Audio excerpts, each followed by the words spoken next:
오늘 설교 제목은 국경의 밤 북청물장수로 유명한 시인 파인 김동완님의 아무도 모르라고 하는 그런 시 제목에서 빌려왔습니다. 이 시는 여러분들이 아마 가곡으로도 널리 알려졌기 때문에 많이 들어보신 그런 시일 거예요. 제가 시를 다시 한번 읽어드릴 텐데 여러분은 마음으로 그 시를 한번 들어보시기를 바랍니다. 노래로 불러드릴까 했는데 그냥 오늘 참기로 했습니다. 그 시가 이렇게 돼요. 떡갈나무 숲속에 졸졸졸 흐르는 아무도 모르는 샘물이길래 아무도 모르라고 도로 덮고 내려오지요. 나 혼자 마시곤 아무도 모르라고 도로 덮고 내려오는 이 기쁨이요. 이런 시예요. 노래가 참 아름다운데 보통 바리톤 목소리 굵은 사람이 부르거든요. 근데 그 내용을 가만히 들여다보면 이 시인의 심보가 좀 나빠요. 좋은 샘물을 발견했으면 다른 사람도 마실 수 있도록 이렇게 덮여있는 떡갈나무 잎사귀를 이렇게 치워놓고 와야지 자기만 알겠다고, 자기만 혼자 즐기겠다고 다시 덮고 내려오는 그런 심보가 좀 이상하지 않습니까? 그리고도 부끄러운 줄 모르고 마지막에는 이 기쁨이요 이렇게 노래하고 있어요. 예술을 한다는 사람이 이런 심정으로 예술을 하면 되겠어요? 뭔가 좀 심보가 꼬여있다 이런 생각이 들지 않으세요? 여기 조지아에 두릅이 나죠. 두릅이 많이 나는 산이 있대요. 제가 아는 목사님 교인들이 그 두릅이 나는 산을 알고 있는데 어디냐고 물어봤더니 절대로 다른 교인들은 안 알려준답니다. 이런 고약한 심보가 어디 있어요. 그래서 내가 잘 먹고 잘 살아라 그랬죠. 자, 아무튼 이 시를 처음 볼 때는 내용이 좀 괘씸해 보였는데 곰곰이 생각해 보니까 좀 더 깊은 의미가 있는 것 같아요. 저는 좋은 것이 있으면 그냥 드러내고 알리고 그래야 된다고 생각을 하고 있었는데 그런 열심만 있었는데 어쩌면 좋은 것일수록 숨겨져 있어야 되는지도 모르는 것입니다. 숨어 있음의 비밀, 이것을 어렴풋이 생각하고 나니까 이 시가 새로운 맛으로 읽히기 시작했어요. 그러니까 여기 시 마지막에 나오는 이 기쁨이여라고 하는 그 말은 단순히 이기적인 욕심의 표현만은 아닐 수 있겠다는 것입니다. 정말 아무도 모르는 나만 아는 그런 샘물이 있다는 것이 아니라 아무나 알 수 없는 샘물이 아닌가 하는 생각. 그저 소나 말이나 다 마실 수 있는 그런 물이 아니라 그 중요성, 그 소중함, 그 가치를 알 수 있는 사람만이 마실 수 있는 그런 샘물. 그것을 발견하고 그것을 깨닫고 그것을 소유하는 기쁨을 노래한 것이 아닌가라고 생각을 해보게 되었어요. 시인이 이 시를 어떤 배경에서 지었는지는 알 길이 없지만 한번 추측을 해보았습니다.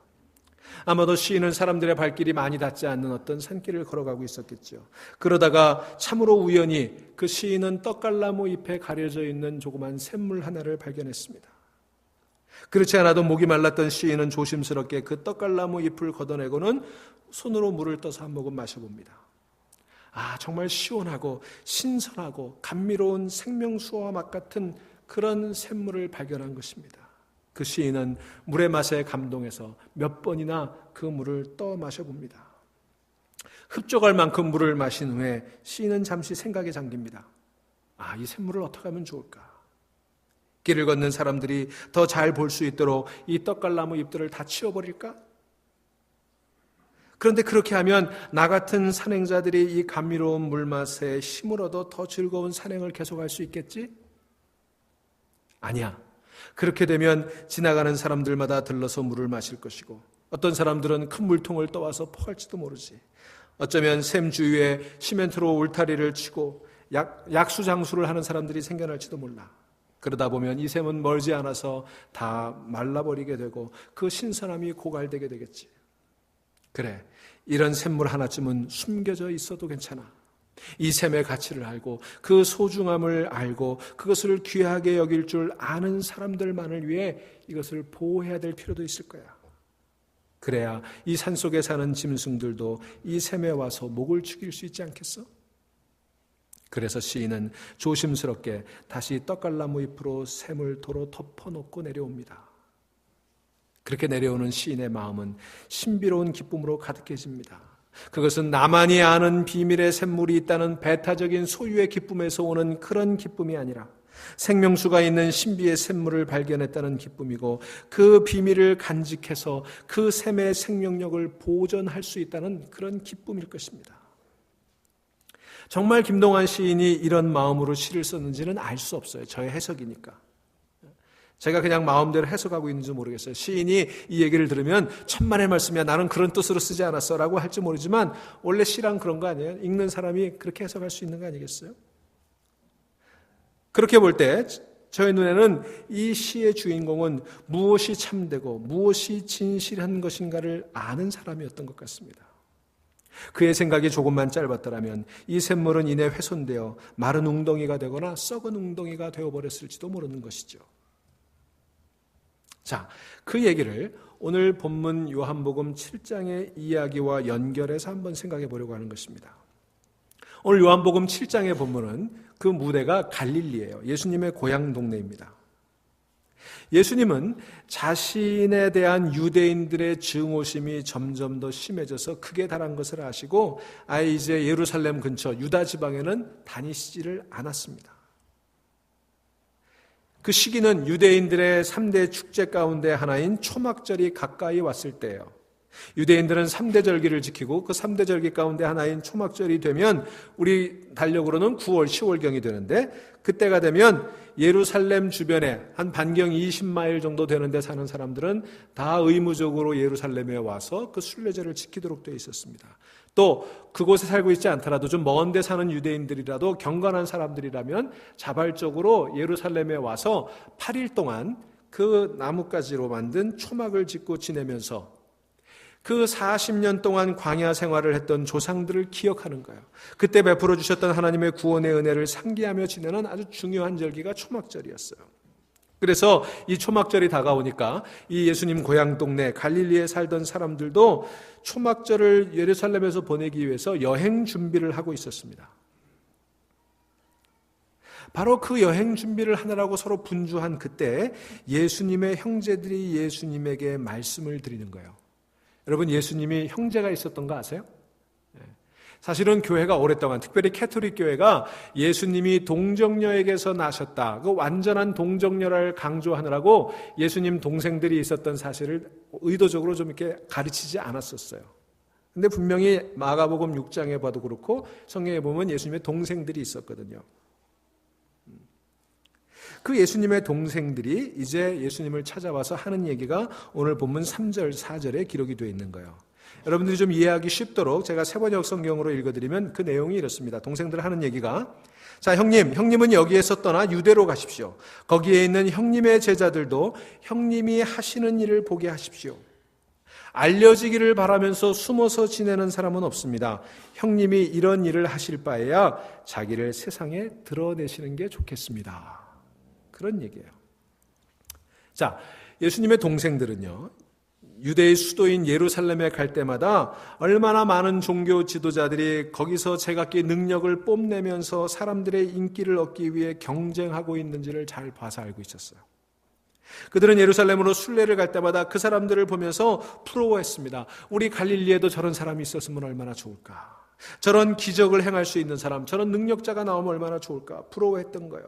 그런데 이제 그 소망을 이룰 수 있는 가능성이 보이기 시작했어요. 자기들의 형님 예수님이 베풀었던 기적과 능력과 권위 있는 가르침을 보면서 이제는 우리 형님도 그런 일을 할 수 있겠다. 어디다 내놔도 손색이 없는 그런 능력자이다 라는 희망을 보았던 거예요. 실로 그의 형님 예수님은 다른 어떤 사람들과 비교되지 않을 만큼 탁월한 능력을 가지고 있었습니다. 그런 능력이 촌구석 갈릴리에서 썩고 있는 것이 너무나 안타까웠습니다. 예루살렘으로 가서 활동한다면 단시일 내에 예루살렘 주민들의 마음을 살 수 있을 것만 같았습니다. 그래서 그들이 이제 예수님을 찾아와서 그 마음을 전합니다. 당신이 그 사람이라고. 당신은 이 시골에서 썩을 그런 사람이 아니라고. 당신의 능력이면 예루살렘에서도 얼마든지 통할 거라고. 도대체 그런 놀라운 능력을 가지고 있으면서 그것을 숨기고 있는 바보 같은 사람이 어디 있느냐고. 그 엄청난 능력을 이용하면 돈도 명예도 권력도 인기도 한 번에 얻을 수 있는데 왜 헛되이 아무 도움도 되지 않는 이 갈릴리 촌구석에서 가난하고 무식하고 볼품없는 무지렁이들만 찾아다니느냐고 그렇게 예수님을 향해서 얘기하는 거예요. 자, 여러분 이 본문의 배경들을 좀 연결시켜서 한번 생각을 해보죠. 여러분 오늘 우리가 읽은 본문이 요한복음 7장이잖아요. 요한복음 6장에 무슨 얘기가 나오는지 아세요? 그 유명한 오병이어의 기적 얘기가 나옵니다. 이 오병이어의 기적은 예수님의 공생애에서 클라이막스였어요. 예수님이 행했던 수많은 기적들이 있는데 그 기적들 가운데 4개의 복음서에 다 기록된 기적은 이 오병이어 기적이 유일한 기적이에요. 예수님의 삶에서 클라이막스였어요. 자, 그 오병이어의 기적을 행하신 다음에 바로 무슨 얘기가 나오죠? 예수님이 제자들을 가버나움으로 이제 돌려보내니까 배를 타고 제자들이 갈릴리 호수를 건너가잖아요. 근데 밤에 풍랑을 만나서 어려움을 겪고 있을 때 예수님이 물 위를 걸어서 제자들에게 나타나시죠. 그리고 풍랑을 잠잠케 하셨습니다. 자, 이 사건이 일어난 거예요. 그리고 예수님이 오병이어의 기적을 행할 때 그 요한복음 6장에 보면 1절에 예수님이 수많은 기적을 행하셨다. 병자들을 고치고 기적을 행하셨다는 기록이 나와요. 그래서 수많은 사람들이 지금 5,000명씩 모여들은 거예요. 자, 그런 배경을 한번 생각하고 7장을 읽어보세요. 여러분 지금 오병이어로 5,000명을 먹이셨죠? 그리고 수많은 기적을 행하셨죠? 그리고 공중부양으로 무리를 둥둥 떠다니신 거예요. 이거 완전히 난리가 나지 않았겠어요? 갈릴리에 지금 사람들이 막 난리가 난 거예요. 여러분 만일 제가 스톤 마운틴에 5,000명을 모아놓고 핫도그 5개하고 피쉬프라이 2개로 다 먹였다. 그리고도 12광주리가 남았다. 여러분 이랬다고 생각해 보세요. 그리고는 레이크 레이니어에 나타나가지고 공중부양으로 무리를 쫙 걸어다녔다. 뭐 그런 소문이 나면요 다음 주일부터 우리 교회 미어 터지는 거예요. 그죠? 뭐 KTN에서 와서 인터뷰하자 그러고 CNN에서 와서 인터뷰하자 그러고 뭐 ABC 굿모닝 아메리카에서 인터뷰하자고 안 하겠어요? 그러면 제 인생이 이제 완전히 달라지는 거예요. 그럼 저는 이제 아틀란타 빠이빠이 하고 뉴욕으로 가는 거예요. 여러분 그런 상황에서 그거 거절하고 숨어 지낼 바보가 누가 있겠어요? 지금 동생들이 그런 얘기 하는 거예요. 자, 예수님 이제 큰 물로 나갑시다. 뉴욕으로 갑시다. LA로 갑시다. 그래서 수많은 인기와 명예와 돈을 얻읍시다. 그런데 예수님이 그 형제들의 권고를 일축하세요. 예수님 대답은 좀 퉁명스럽게 들리지 않습니까? 뭐라고 그러셨어요? 내 때는 아직 오지 않았다. 여러분 요한복음을 읽어보시면 예수님이 내 때가 오지 않았다는 말씀을 종종 하세요. 저 유명한 요한복음 2장의 가나안 혼인잔치 때도 포도주가 떨어졌다는 어머니 마리아의 말씀에 뭐라고 대답하죠? 왜 내게 그런 거 얘기하십니까? 내 때가 아직 오지 않았습니다. 그러시잖아요. 그 외에도 여러 차례 예수님이 내 때가 오지 않았다 말씀을 하시는데 여기서 예수님이 말씀하시는 나의 때라고 하는 것은 나 자신을 드러내는 때, 그것을 의미하는 거예요. 자, 동생들은 자 이런 일을 행할 바에는 기왕에 큰 데 가서 행합시다. 세상에 자신을 드러내십시오. Show yourself to the world. 그렇게 얘기하는 거예요. 숨어서 하지 말고 이런 총동네에서 하지 말고 더 많은 사람들에게 이런 모습을 보여주십시오. 그런 동생들의 권고에 대해서 예수님 아니야. 아직 내 때를 드러낼 때가 아니야. 그렇게 말씀하시는 거예요. 왜 아직 때가 아니라고 말씀하시는 걸까요? 여러분 세상의 모든 일에는요 때가 있습니다. 특히 하나님의 일을 하는 사람에게는 때가 아주 중요한 거예요. 하나님과 함께 인생을 도모하는 사람은 이익을 따라 살지 않습니다. 돈이나 명예나 인기가 중요하지 않습니다. 모든 것이 하나님의 뜻을 이루느냐 그렇지 않느냐 이게 기준이 되어야 되는 거예요. 하나님의 뜻을 이루기 위해서라면 100년 동안이라도 숨어 다닐 수 있는 것이고 또 하나님의 뜻을 이루기 위해서라면 온갖 위험과 비난이 있더라도 그 앞에 자신을 과감하게 드러낼 수도 있는 거예요. 예수님의 관심은 당신 자신을 세상 사람들에게 드러내어 그것으로 돈을 벌거나 명성을 얻거나 권력을 얻는 것에 있지 않았습니다. 오직 예수님의 관심은 하나님의 뜻을 드러내는 것에만 있었어요. 결국 때가 되면 만민에게 자신을 드러내서 그 일로 인해 십자가의 고난과 온갖 모욕과 고통도 기꺼이 감수하겠지만 그러나 그 때가 오기 전까지는 하나님께서 그 일을 행하라고 명령하시기 전까지는 이제는 숨어서 일하겠다. 내 능력, 내 인기 이런 거 드러내지 않겠다 말씀하시는 거예요. 그게 예수님의 뜻이었어요. 그러면서 예수님 뭐라고 덧붙이시냐면 아주 기가 막힌 말씀이에요. 아직 내 때가 오지 않았다. 그러나 너희의 때는 언제나 마련되어 있다. 이러셨어요. 무슨 뜻입니까? 자신은 하나님의 뜻을 쫓기에 때를 분간하고 때를 따라서 나서야 될 때와 그러지 않을 때를 구별하지만, 그러나 하나님의 뜻을 찾지 않고 언제나 이익을 찾아 사는 세상 사람들에게는 때라는 게 없다는 거예요. 시도 때도 없다는 거예요. 아무 때나 나서고 아무 때나 뒷걸음질 친다는 거예요. 여러분 보세요. 세상 사람들은요, 시대 때도 없이 자기 마음대로 나서고 싶으면 나섰다가 물러서고 싶으면 물러서지 않습니까? 그렇기 때문에 아무 일도 이룰 수가 없는 거예요. 요행이 상황에 맞아서 이익을 얻는 경우도 있겠지만 그게 정말 이익일까요? 내 손에 돈이 많이 남겨졌다고 그게 이익입니까? 사람들이 더 나를 알아주었다고 그게 이익일까요? 지금 당장은 이익 같지만 결국은 손해로 결산됐던 일이 얼마나 많이 있었습니까?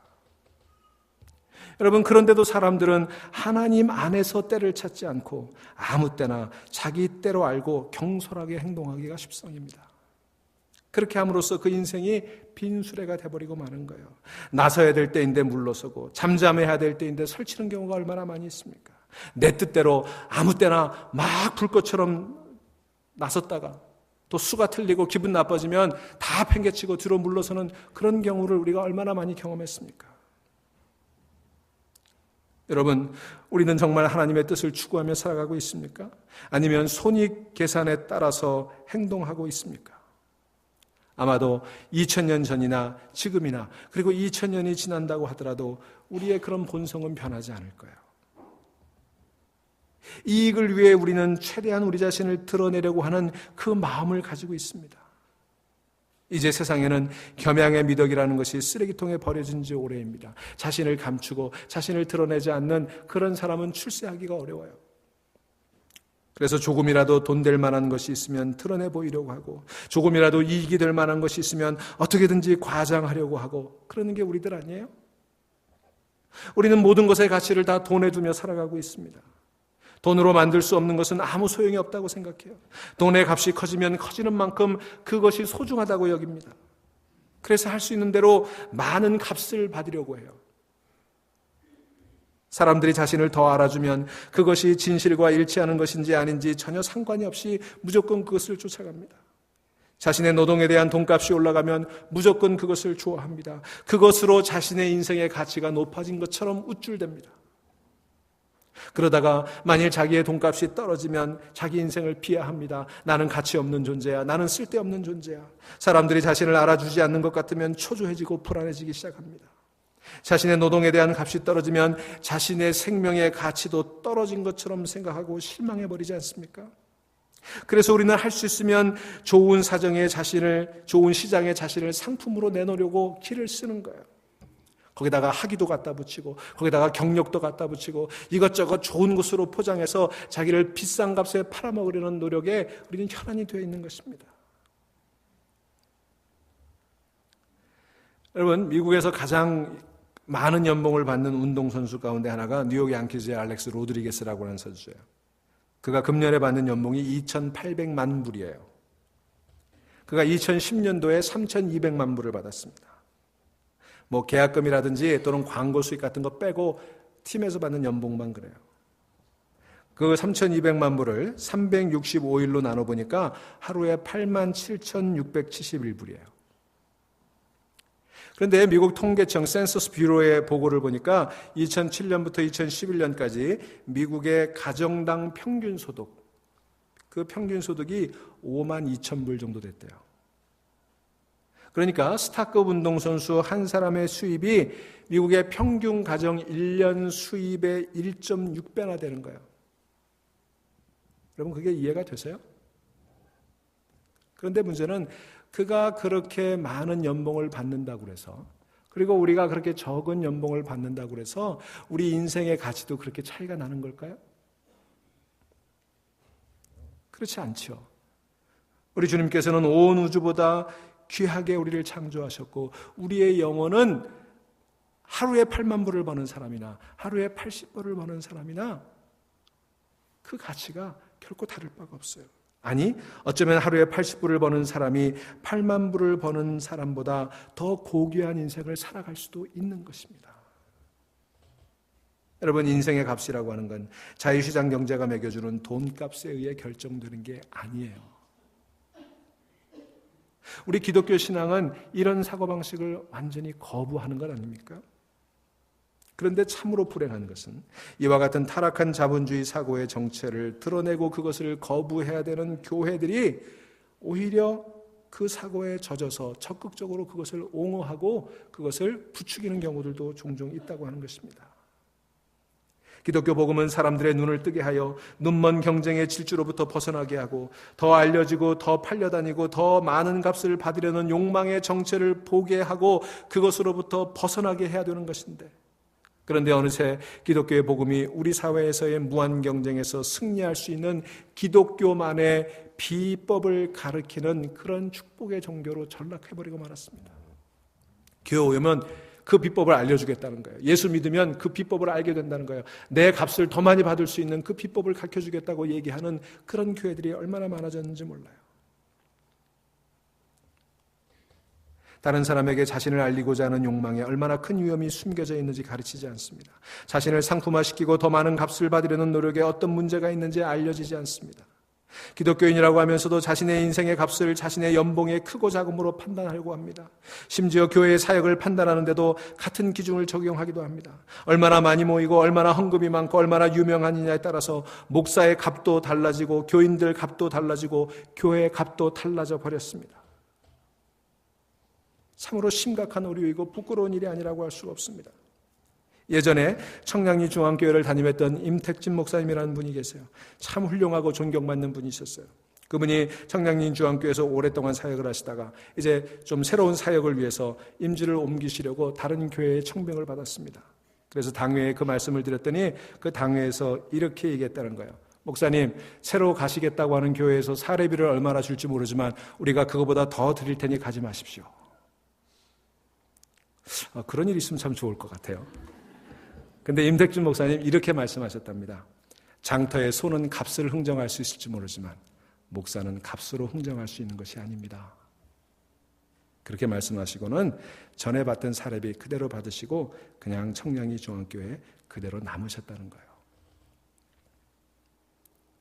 여러분, 우리는 어떤가요? 오늘 우리들의 모습이 형님의 능력을 보고 그것을 상품으로 만들어 인기를 얻고 돈을 벌고 권력을 얻을 생각에 잠겨 있었던 예수님의 동생들과 전혀 다르지는 않지 않습니까?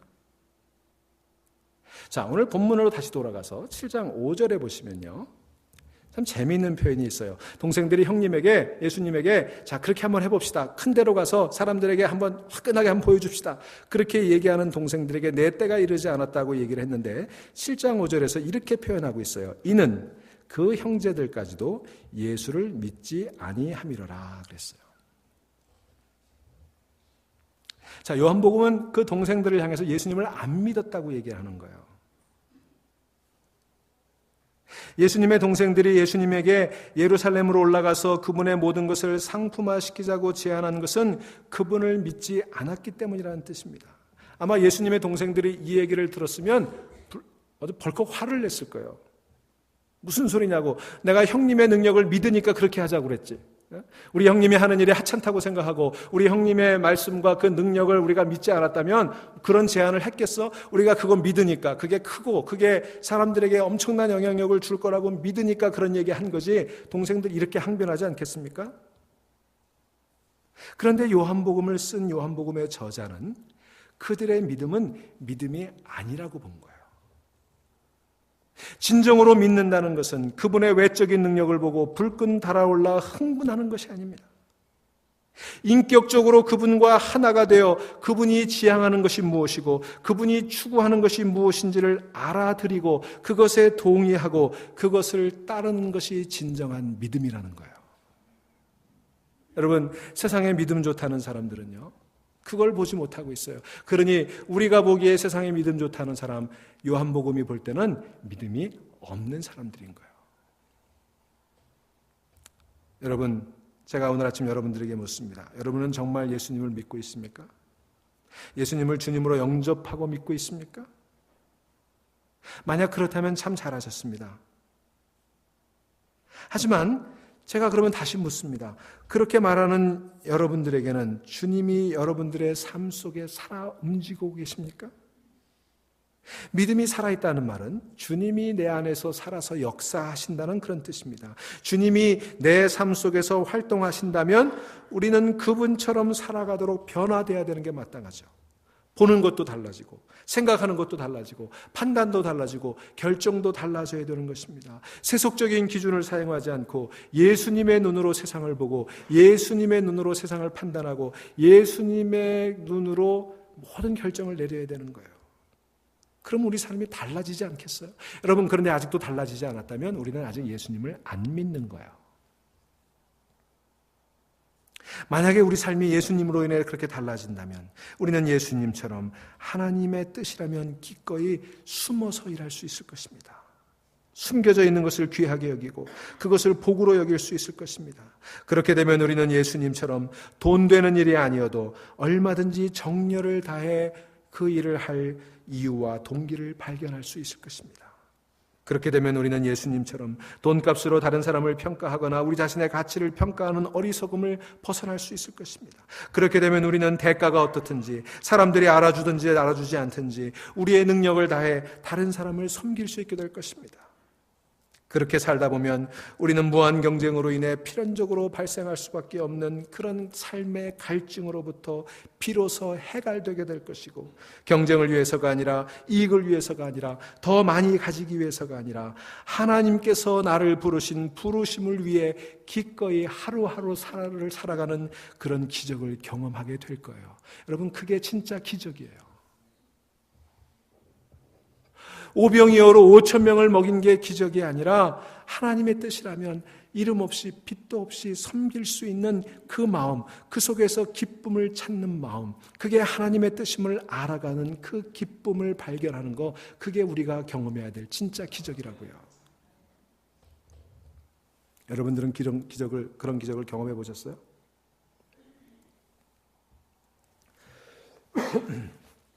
토론토에 가면 작고하신 헨리 나우엔이라고 하는 신부님이 말년에 살다 가신 장애인 공동체 라르시라는 공동체가 있어요. 상처 입은 치유자라고 하는 책으로 유명해진 이 헨리 나우엔 신부님은 미국의 유명한 노틀댐 대학과 예일 대학에서 가르치다가 마지막에는 하버드 대학에서 가르쳤던 탁월한 신학자였습니다. 그는 탁월한 신학자답게 성공의 계단을 하나씩 밟아 올라가서 마침내 세계 최고의 정상의 자리에 올라갔어요. 그런데 학자로서 인생의 최정상에 올라갔던 그때 그분은 갑자기 모든 것을 다 버리고 토론토에 있는 이 작은 장애인 공동체에 와서 그들을 섬기다가 돌아가셨습니다. 헨리 나우엔 목사님은 후에 그 결정에 대해서 이렇게 얘기한 적이 있어요. 어느 날 아침 나는 잠에서 깨어나면서 내가 매우 어두운 곳에 살고 있다는 사실과 탈진이란 심리학적 용어로 미화했지만 실제로는 영적으로 죽어 있었던 사실을 깨달았다. 하버드 대학 교수로부터 장애인 공동체의 원목으로 내려앉고 나서야 비로소 이 나우엔 신부님은 평안과 안식과 만족을 찾을 수 있었다고 고백하는 것입니다. 자본주의적인 사고방식으로는 도저히 이해할 수 없는 고백이죠. 세계 최고의 석학들과 천재들의 공동체로부터 사회로부터 밀려난 장애인 공동체로 세계 학문의 중심지에서 별로 알려진 바가 없는 저 토론토 변두리의 한 공동체로 고액의 연봉에서 최저 생계비로 상아탑에서 허름한 캐빈 숙소로의 전환이 자본주의적인 기준으로 보면 좌천이고 추락이고 실패지만 그러나 신앙적인 기준으로는 진정한 삶의 회복이었음을 고백하고 있는 거예요. 그는 그 기쁨을 찾을 수 있었어요. 그래서 화려한 스포트라이트를 받다가 아무도 주목하지 않는 곳으로 물러났던 거예요. 나를 드러내지 않고 나를 숨기는 것이 주님을 위한 것임을 그는 알았던 것입니다. 한 번은 그가 그렇게 섬기는 라르시 공동체를 방문했던 어떤 분이 아주 기가 막힌 장면을 발견했어요. 그래서 그분이 그날 있었던 사건을 세상에서 가장 아름다운 음악회라 이런 제목으로 글을 썼는데 그 내용이 이런 겁니다. 그분이 어느 날 그곳에 방문해서 아주 아담하고 정갈한 아름다운 그 예배당에 들어가 봤는데 거기서 피아노 소리가 나더라는 거예요. 보니까 피아노를 연주하는데 그 연주 솜씨가 보통이 아니더래요. 아마 굉장히 실력 있는 어떤 그런 유명한 연주가였다고 하는 것 같습니다. 그런데 그 피아니스트가 피아노를 막 연주를 하는데 그 예배당에 앉아있는 청중은 중증 뇌성마비를 앓고 있는 장애인 한 사람이었대요. 분명히 그 솜씨로 보아서는 대단한 수준의 음악감임에 틀림이 없는데 필경 개런티도 받지 못했을 그 작은 음악회, 중증 장애인 한 사람을 위해서 혼신의 힘을 연주하고 그 연주를 들으면서 그 기쁨의 표정을 하고 있는 그 중증 장애인을 보면서 이분은 굉장한 충격을 받았어요. 그래서 그 음악회를 세상에서 가장 아름다운 음악회다, 그렇게 이름 붙였다고 하는 것입니다. 여러분, 그 연주가, 그 이름 모를 중증 장애인 한 사람을 위해서 돈도 받지 않고 했던 그 작은 연주회가 한 번에 수만 달러의 출연료를 받으면서 카네기 홀 같은 데서 전회 매진의 열기 속에 연주하는 그런 음악가의 연주보다 못할 이유가 하나도 없는 거예요. 여러분, 이것은 대단한 능력을 가진 사람들만의 이야기가 아닙니다. 우리의 일상생활에서 마주할 수 있는 아주 사소한 의사결정에서도 이런 깨어있는 의식이 필요한 것입니다. 그것이 예수님을 진실로 믿는 것입니다. 진실로 믿을 때 우리에게는 이와 같은 변화가 일어나는 것입니다. 하나님께서는 이런 참된 믿음의 사람들이 많아지기를 지금도 기대하고 계십니다. 믿는다는 열심은 있지만 사는 것은 세상 사람들과 똑같은, 아니 때로는 세상 사람들보다 더 입속에 밝은 사람들을 기대하시는 게 아니에요. 우리가 직장에서 돈값에 울고 웃지 않는 것이 믿음인 것입니다. 내게 있는 시간과 능력과 은사로서 이웃에게 진실한 도움을 주는 것, 그것이 우리가 살아가는 의미이고 우리가 직업을 가지고 해야 되는 참된 의미인 것입니다. 다른 사람을 위해서 일할 때 어떤 대접을 받게 될까, 얼마나 알아줄까, 어떤 대가가 다가올까, 그것을 생각하지 않고 오로지 그 사람의 필요를 채워주기에 일하는 것이 바로 믿음이라는 것입니다. 가정에서도 내 위치를 지키기 위해 다른 사람을 희생시키는 것이 아니라 내게 주어진 것으로서 모든 가족을 섬기는데 내 힘을 다하는 것이 그게 믿음인 것입니다. 교회에서도 나를 알아줄 사람이 얼마나 있는가, 내가 얼마나 이득을 얻을 수 있는가를 따지지 않고 내게 주어진 은사로서 성도들의 필요를 채우기 위해 팔을 걷어 붙이는 것이 믿음인 것입니다. 그래서 아무도 알아주지 않지만 다 밥 먹고 떠난 자리에서 식탁을 닦고 바닥에 걸레질을 하면서 설거지를 하면서 이름 없이 섬기는 게 믿음인 거예요. 아무도 알아주지 않지만 어린 아이들을 돌보면서 일부 예배 나와서 예배드리고 아이들을 돌보는 그 교사들의 이름 없는 섬김이 믿음인 것입니다. 일을 다 하고 나서도 아무것도 주장하지 않고 물러설 줄 아는 것이 믿음입니다. 왜 나를 알아주지 않느냐고, 왜 나를 인정해 주지 않느냐고 목소리 높이며 핏대 올리는 그게 믿음이 아니라 다른 사람을 위해 꾸준히 일을 하면서 내 노동력이 얼마짜린데 라고 생각하지 않는 것, 그것이 믿음인 것입니다. 여러분, 하나님은 이런 믿음을 가진 사람들을 지금도 찾고 계십니다. 교회는 이런 믿음을 가진 사람들의 헌신으로 성숙해가는 것입니다. 저는 간절히 기도합니다. 이런 믿음을 가진 참된 헌신자들이 우리 교회를 가득 채우게 되기를 기도합니다. 그리하여 교회의 사역을 든든히 세우고 그 힘으로써 세상을 향해 강력한 사랑의 손길을 뻗칠 수 있기를 간절히 기도합니다. 자신을 세우고 드러내기 위한 헌신이 아니라 오직 하나님의 영광을 드러내기 위해 조용히 헌신하고 물러설 줄 아는 사람, 그 헌신의 인생을 던질 수 있는 참된 믿음의 사람들이 우리 교회를 가득히 채우기를 간절히 소망하고 기도합니다.